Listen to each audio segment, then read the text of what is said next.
21 past the hour. Quite a bit of rain in the last couple of days, and we are looking at another day on Tuesday with quite a bit of rain to develop once again. Here's a look at some headlines. We do have an active pattern kicking a lot of moisture in our direction, allowing for storms to be likely each and every day, at least through midweek before backing off just a little bit by the end of the week. Temperatures staying pretty seasonable, increase to around 90 degrees, but as the rain develops, as we've seen the past few days, a little bit cooler throughout the afternoon. Here's a look at our satellite radar picture. We do have this area of low pressure that's just to the north of us.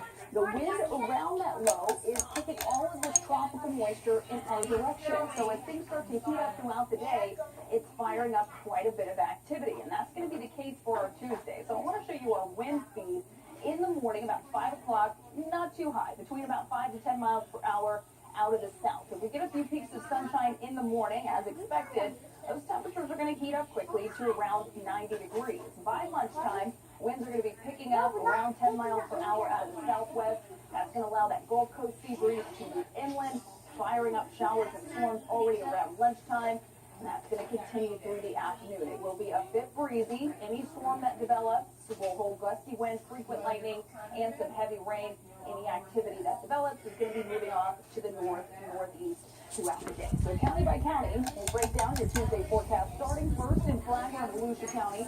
89 for Palm Coast, 93 in New Smyrna, 92 for Deltona. There will be a decent chance for those showers and storms once again that will help us cool down throughout the afternoon. But of course, with that high humidity, it's still going to feel close to 100 degrees.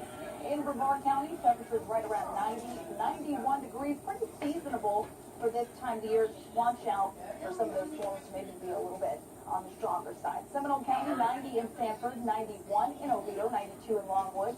Marion Lake and Central County, upper 80 to low 90s.